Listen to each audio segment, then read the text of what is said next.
people more about the advantages of our products. They never lose their cool. Expand your mind. But I've got a better source of information. Yeah. What's going on? Beat Down Brown and my man Edeo Duma. How you doing, brother? Yes, sir. Yes, sir. Good, fam. Good. What's Welcome back like Carter, brother. up? Yes, sir. Let's get into it, man.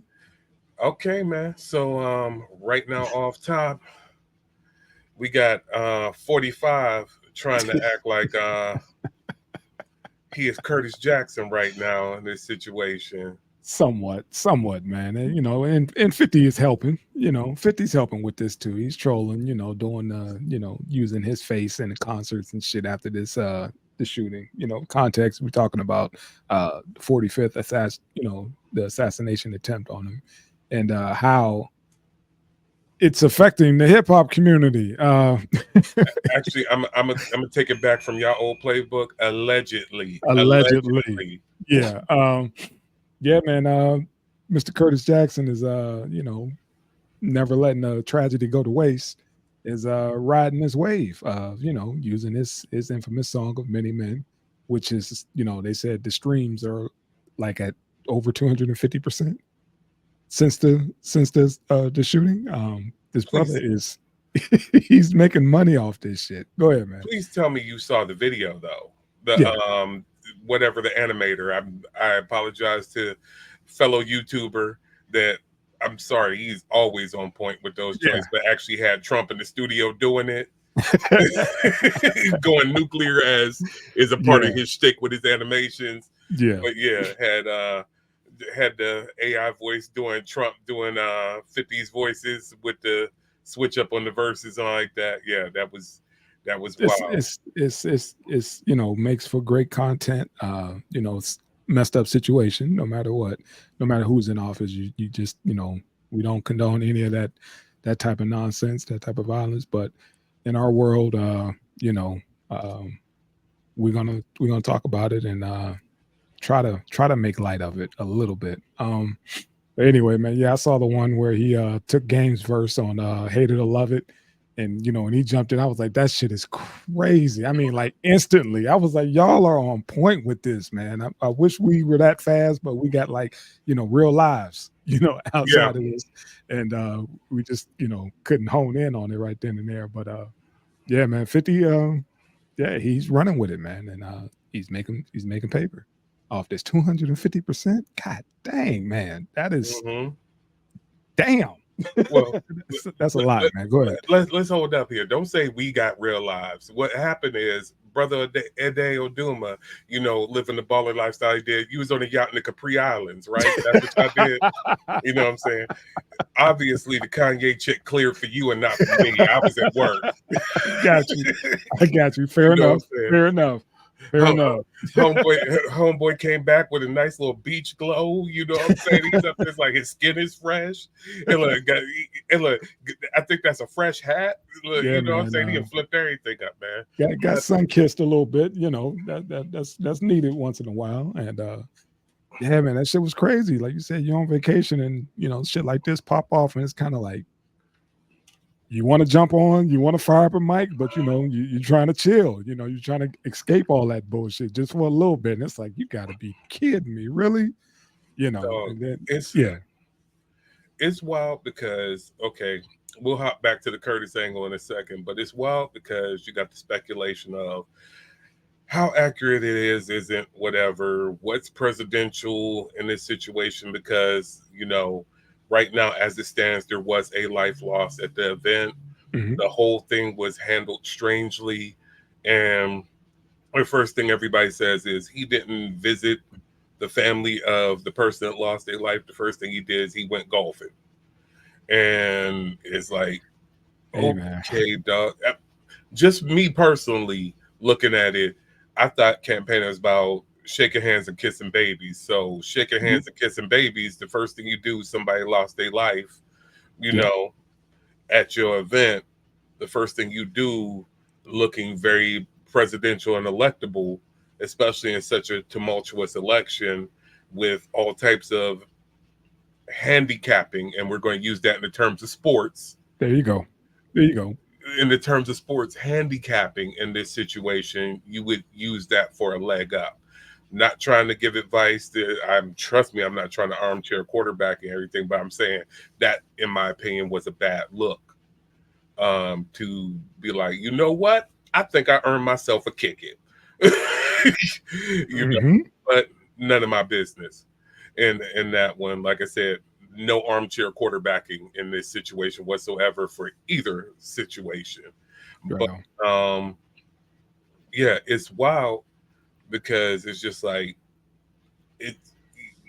the way all of this is being handled, the way all this is being covered. First of all, I don't appreciate the fact that my YouTube has been overtaken with that nice little bar of nothing but him and JD Vance. I'm gonna be blatant. I do not give a fuck. Ohio in the building, but go ahead. Yeah. I ain't vote for him.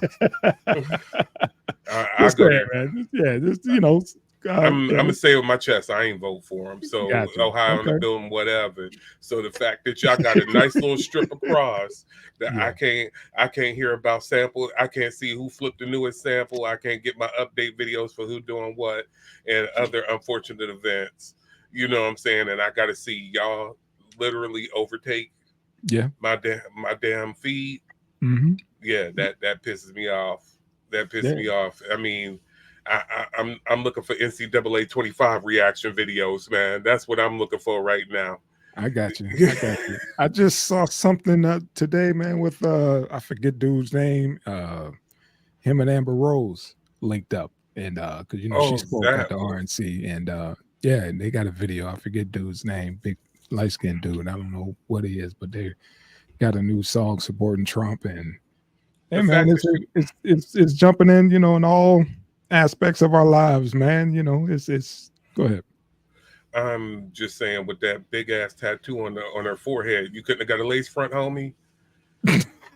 There's wig tutorials out the wazoo on TikTok and everything else. I can't scroll down without seeing one pop up, and I don't follow that type of action. You couldn't have covered that wild shit up. I got you, man. But and Queen of the Slut Walk is speaking at the RNC.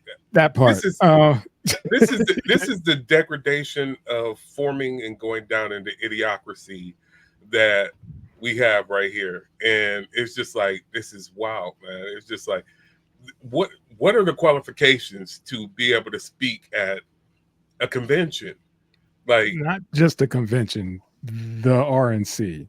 Because this don't go on at the other side. You would, they have to, not necessarily screen all the, those who partake in, who gets a shout, because, potentially that, whoever speaks at these conventions would ever get a role, that's their introduction to, pretty much the big leagues and getting into, a path to, what's the president's address?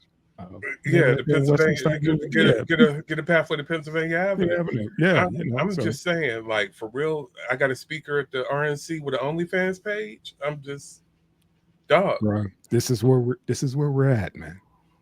This is where we're at, and rumor has it that allegedly Grindr crashed that this past weekend during the RNC.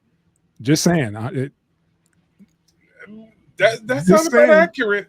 I mean, but just saying, the party with the most legislation against the letter people are definitely getting caught with more allegations of touching pages and they no parts.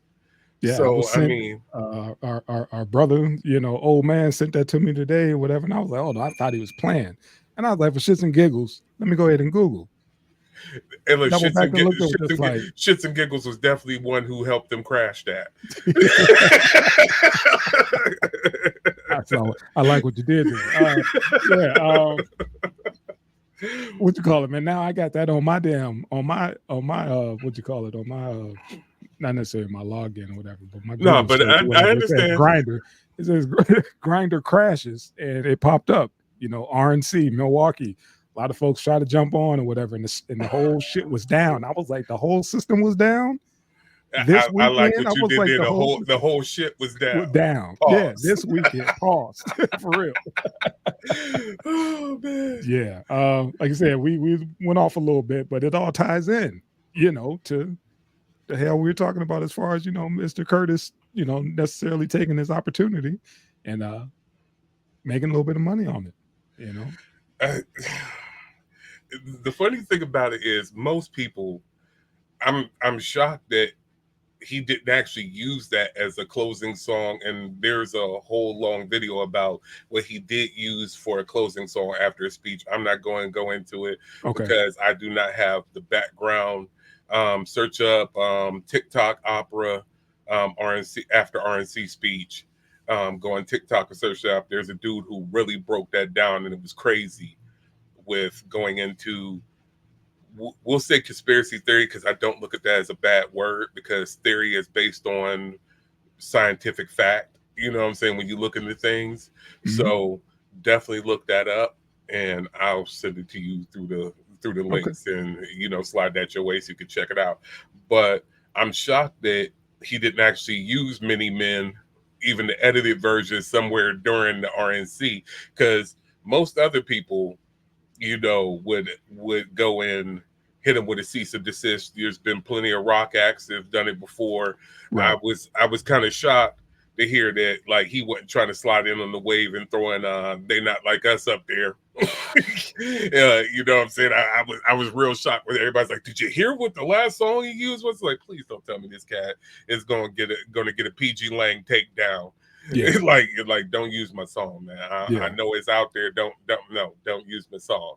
Yeah. And the same thing goes to the Democrats. That ain't for y'all. Right. Y'all not like us either. I'm glad you put that out there for both sides. Definitely. Like, yeah, y'all go ahead and do your own thing. Get a live band or something, but don't touch those songs.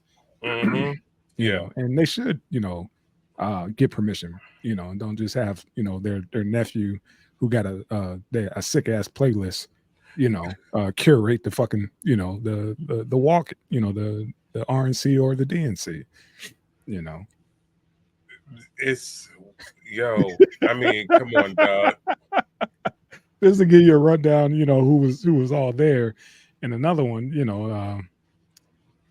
they said the best speaker of the night, and I'm gonna leave it. This is me landing the fucking plane. The best speaker of the night for the RNC was fucking Hulk Hogan. Done. Hulk Hogan, who just got rid of an influencer for his brand because he found out she was black. Yep. Yeah.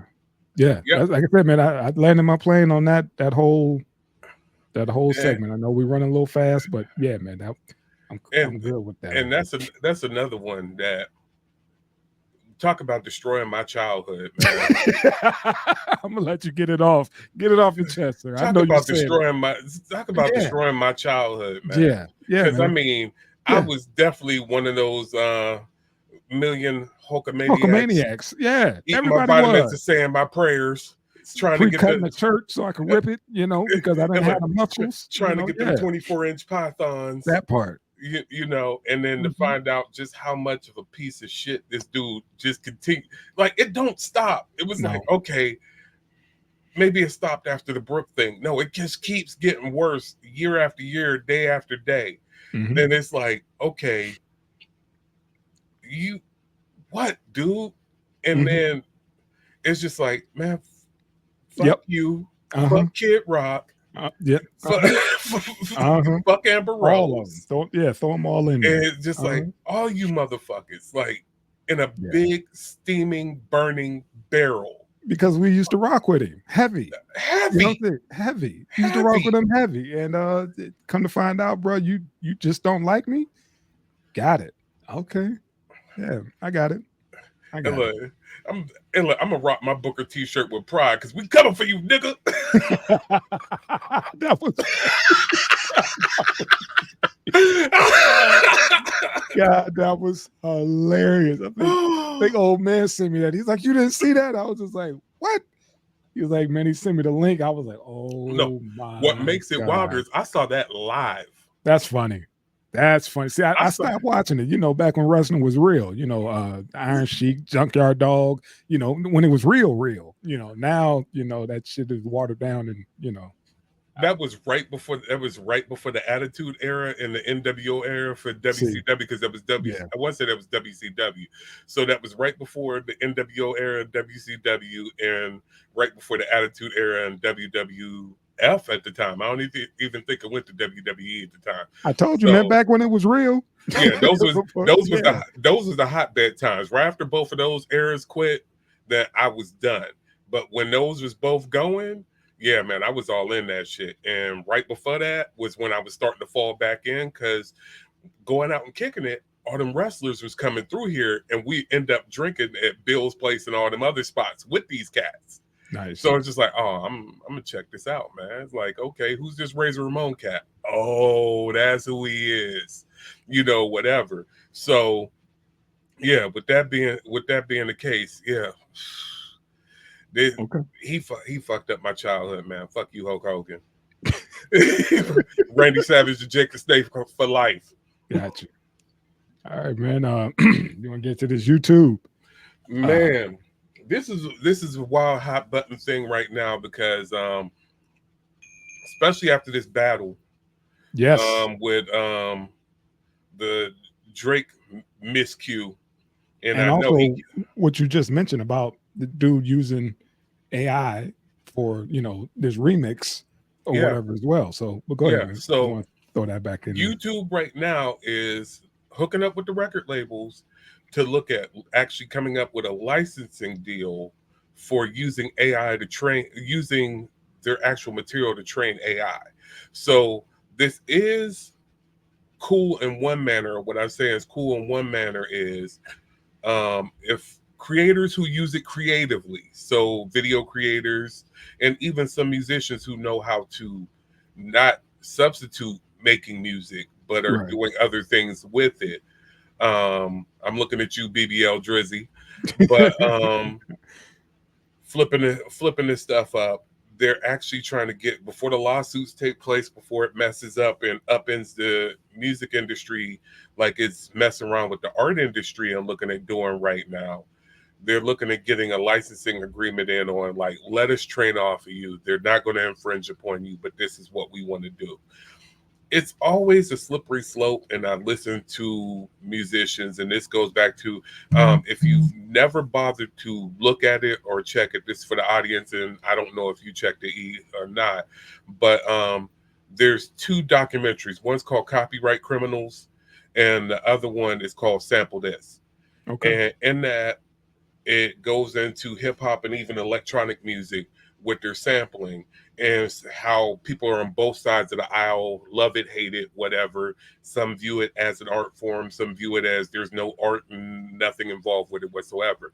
And to that, I'll say bullshit, because the fact of the matter is, being a musician, being a producer, being a composer, the fact of the matter is, I know cats steal chords, scales, riffs all the time. Mm-hmm. You know what I'm saying? It's like, ooh. Even if they're playing it, what's the difference? But I'm saying, while playing it, that's the whole thing. Is like, the first thing you do to practice is like, oh, let me learn how to do that riff from off of this song to get my finger work right on the guitar. Pause. You know what I'm saying? Let me. I done watched a lot of Cameron this Cam and Mace this week. I'm heavy on the pause game this week, man. a lot of Cam and Mace this week. Gotcha. But and my homegirl Trista Crick was on there, so I had to check that mess out too. You know what I'm saying? They actually discussed sports this week. It was wild. Gotcha. But whatever the case being, whether it's not going into the infamous Pharrell and Blurred Lines trial, but even taking chord progressions and things like that from somewhere else, it happens all the time. That's why you'll hear a song and be like, why do I like this song so much? Oh, because that got the same progression from this song over here. It's just with different instruments. So to say sampling and chopping ain't something, come on, stop the bullshit. So even people getting further upset, like, oh, AI is taking away jobs from musicians. Everybody's taking away jobs or positions from everybody. It's always a bit about equipment alone. You know what I mean? The equipment is the fact that I can now go and press one key and get a chord, or we'll just say going back as far as the 70s and 80s with putting an arpeggiator on something. So I could press this one key and it'll keep repeating notes. If I press a chord, then it'll arpeggiate across all these notes. And so all of a sudden it sounds like I'm making music and I just press something stupid. That's always happened. That's baked into the equipment. Now you got computer assisted DAWs that let you do shit. Come on, man. The fact that Cher sounded like that, and we know her ass can't sing live. Yeah. How many people can't fucking sing live? But all of a sudden they sound wonderful because there's something called auto-tune. There's always a cheat code to everything. So the fact that AI is coming in, oh, it's putting musicians out of business. No, the record industry, the music business is putting musicians out of business. That thing that we use, to communicate now, GarageBand, all that shit. Yeah. Has put many audio engineers out of work because there's no need to go to the studio to mix master. You got to lay shit down. As long as it sounds good in those buds, that's it. That's what they're mixing it for. And that's crazy that you said that there, because I was, I just got the car back on the road. I've been driving the Jeep and switched back over the car, 2 different audio systems. And when I went to go listen to albums in the car, I was up there like, this sounds terrible. What's wrong with my EQ? It sounds terrible. What's wrong with my EQ? Everything sounds great in the Jeep. The Jeep got that kicker sound system in it, factory. You know what I'm saying? It's like everything sounds great. I'm in the car. I'm like, what the fuck is all wrong with this? That's because your ears are tuned. Yeah, but it's because this shit is mixed terrible. I had to go backwards to a Roots album and a Tribe Called Quest album. Shout out to Bob Power for mixing on both of them joints. It was up there like, oh no, it's because this shit is just mixed awful. Yep. Like I said, your ears are trained. When you come in from not just from television to movies to regular just music or whatever, your ears are trained to hear a certain sound, and your ears will never be, the same again. You'll never listen or hear anything different or the same again. Once you've been trained, your ears have been tuned to certain things or whatever. That's why you said, like, man, I heard it here and was like, what the fuck's going on? Oh, yep, that's what it is. And that's how I feel about all the new music, because we come from an era where people actually played shit and it was on tape, it was on reel to reel. That's a different sound than digital. Digital is too clean. It's too perfect. We used to fly it into digital to mix, master, and cut time in studio. And now everything's overly compressed because everything. Nothing sounds like what it's supposed to sound like. Yeah, the formats are compressed, but on top of the formats being compressed, then you have the fact that I'm playing it on these little white buds, these little black buds. I'm not playing it in big tower speakers in your house. I'm not. Nobody really pays attention when they're in the club anymore anyway, or at the concert venues. Why Busta Rhymes had to snap on everybody when he was at Essence Fest. I know you saw that. Yeah, I was on vacation. One of the places they had was what was this? One of those places where you could go and you put the headphones on and you at the club. Right. You see what I'm saying? So it's the whole nother experience because you got these fucking cans on. You're not out actually feeling the fucking music from big ass 15-inch woofers and the big ass cones hanging from the ceiling. Any of that. They soon come in and 18 buried in 18's buried in the walls or 24's buried in the walls where you're literally feeling through you. Feeling it. Yes. You feeling the fucking music. As soon as you come in, they give you fucking headphones. I was like, I don't want to go to that shit. That's corny as hell to me. But this is the new shit. That's wild to me, man. I mean, it's cool. when Mos Def did that for his art installation, and one that kept down the piracy of hearing that album, you literally had to go experience that album. That I understand, but that's like you different. said, and when people do that for like when they call them silent discos. That's what it was. That's what it was. When people do silent discos as part of an art installation or an anti-piracy thing, this is available only here. You can only hear it here. I understand because somebody could pop their phone out, record it. Yo, here go the new Mos. Yes. I have an audio recorder that I'll just say records CD or higher quality from the palm of my hand, just holding something out into the air. I got that. So I understand the bootleg end of it, trying to shut that down. Like what we're going to talk about, and when they had the installation for what we're going to talk about in the next show, I can understand that there. Right. But in public, it's a social thing. I'm supposed to be trying to talk loud over the music to tell you this song is fire, Yes. or see somebody else singing the words and hear them off tune as a motherfucker. That's cool though. You digging this shit? This shit gold. Yes. I remember I'm back in '82, whatever. You know what I'm saying? Like, for real, Yeah. man. That's what's supposed to be out. Did you check their first album? But if we both standing there with these on, up music there, should be an experience from production to actually shared listen. A experience. shared experience from production. Because how many times you in the studio and you just vibing off shit? Like, hey man, do that again. All right, now slow it down. It's a process. You know what I mean? And you need to be able to hear. You can't do that shit when you're doing this. Hey, you be there all fucking night. You should be in there in the moment, actually feeling the fucking music. But that shit, those days are gone, man. And then you got a wild motherfucker like me. Everybody else listening to what else is going on there in the cans. If I ain't liking that shit, I'm switching and throwing my own headphones on so somebody hear me nodding to it. Oh, you really like this? You really like this new song? I ain't listening to that bullshit. I got my own shit. I'm banging Blue Lips right now, man. Yeah, I'm letting this shit run through Pro Tools right now. I ain't paying attention to your shit, man. I'm just letting it rip. You know what I'm saying? And try to let it sync up. Ain't nobody listening to that bullshit. You asking me, do I like that take? I don't like none of those takes, but this is what you paid for. Here you go.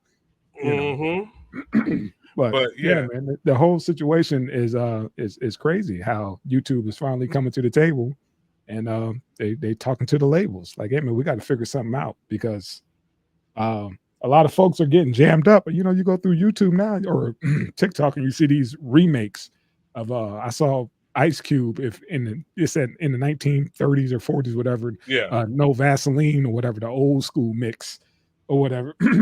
if this was 19 whatever, and and they did the whole AI version of it, and you just keep seeing. I saw one about Lil Boozy the other day, and it's crazy how they're doing it. They pumping these joints out so quick. Fucking AI, man. You got to come to the table. And what people have to understand, this is, everybody's like, oh, it's crazy, it's watering down.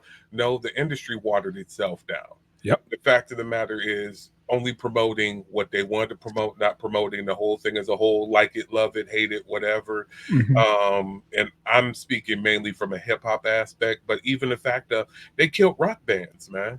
Yeah. You remember you know what I'm saying, back during the 90s and, before, hell, you like me, we a product of, even though we was born, well, we ain't gonna quote when we was born, but we products of the 80s, you know what I'm saying?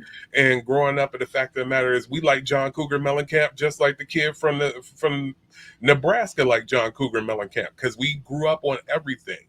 Yep. You know what I'm saying? Didn't have a choice. We had to wait until a song that we deemed that was ours came on. And in the meantime, we fell in love with Devo. We fell in love with the Talking Heads, and it was like, oh shit, hell yeah, because we had no choice, and also it was good music. And even later on, your Soundgardens, Nirvanas, and all that stuff is up there. It's like, oh, this shit, all right, this shit, okay, I fucks with this. Yeah, because we came in literally on a new wave. Yeah, because we came in on a new wave. But go ahead.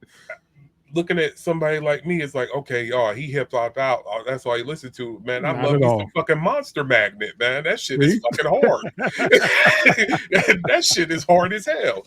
And so with that being, and you'll fuck around, pass me up on the right day, that shit'll be banging out the ride too. See? Guitars blaring. And look, I don't want to see the playlist because they were like, man, you all over the place. I was like, dude, I have a tendency to flush out my ears. Yeah. Not just quarterly, you know what I'm saying? Pretty much bi-weekly. I'm flushing out my ears with something. Don't catch me with the wrong attitude at work. You look at my buds and be like, what the fuck is he? Right. What kind of evil shit? Oh, dog, you can't be listening to Tool here. We nervous. Got a black dude listening to Tool full blast? Okay. See, but it's just a different time, man. Go ahead. Yeah, so with AI doing this thing, it ain't nothing but what parody music did. Your Weird Al's and everybody in the beginning doing their thing. It happens. It goes through it. Let it breathe. Let it do its thing. It's what sampling did. Find a way. But here goes the whole thing of where all this is a problem. It's not a problem for the art, because the artists, the producers still do their thing. They're still making music. They're still reaching their audiences. All of this is an argument because they're mad that they don't have a way to monetize it yet. And they're trying to figure out a way to monetize it. And I'm not speaking out, we'll just say looking at streaming. I'm looking at you streaming on this one. I'm not saying this is a problem about monetization because whoever created it is making their money. Because no, I need y'all to make y'all money so it stays there. But it's about y'all not looking at monetization because, oh, we need to make sure the legacy of, would you say, Marvin Gaye's estate, James Brown's estate, or whatever gets their money because people are making stuff in the tune of their old style or whatever like that. No, that's not why you're looking at this. You're looking at this and you're trying to make money so that the labels can make money, so YouTube can make money, so the tech companies can make money. And these artists that you're training off of who really need the money, you're not looking at building up an endowment to pay them back like, oh, this sounds like Screaming Jay Hawkins. You know what? This rock cover of DMX sounds a whole lot like Kurt Cobain's voice and Dave Grohl's drumming. See? So let's go ahead and kick out some money to the Cobain estate and the Dave Grohl, because you know what I'm saying, a whole lot of people are doing stuff, air quote, Nirvana style or Pearl Jam style or whatever. No, that's not what y'all doing here. Y'all just trying to figure out how to line y'all pockets up and get stuff there. And that's where I have an issue with this, and I have no love lost or could care less about it. Okay. Full hater hat on there. But as far as somebody who knows how to play with the tools creatively and still show my creativity and still flip my musicianship into it, I'm all for them trying to make sure that it sticks around. Same thing with the art. I mean, outside of these last couple of weeks, y'all seen the thumbnails. I'm all with the AI art, because how quickly can you turn around, and this is what people using AI all over the place. People can't tell me, hey man, I need you to mess around and give me like 8 tracks that feel like this, that sound like this, with Shilly on the Congos, like he used to say with Make Me Hot P. You know what I'm saying? I need like 10 of those in 2 days. Yeah. Get the fuck out of here. And look, I'm trying to get like a Deo Duma and you know what I'm saying, go up past the Ivory Coast in a Sunseeker, man. We're done. We're done. Land the plane, we're done. You're right. The Ivory Coast, god dang. Oh man. You know, I'm just happy to have a yeah, I brother know. back, man. I didn't need to get shots where I went. I didn't need to get my medical shit up before I left, man. I'm good. But yeah, man, that's it, man. Thank you again for another great one, homie. Yacht? How big was that yacht that you and LOH was Wow. on? There's only y'all and y'all staff, right? That's it, just the staff, man. It's just y'all and the staff on there. The help was on the yacht. That was it, man. Kept them in the slave quarters. Hey, we thank y'all for checking us out. We appreciate y'all coming by. Like, share, subscribe. Make sure y'all keep checking us. Shout out to everybody from the staff, from the camp. Just check out Schwable Room. We here for y'all. We constantly gonna be here, man. And as always, it has been our pleasure to be here with y'all. And we signing out. Peace. Peace.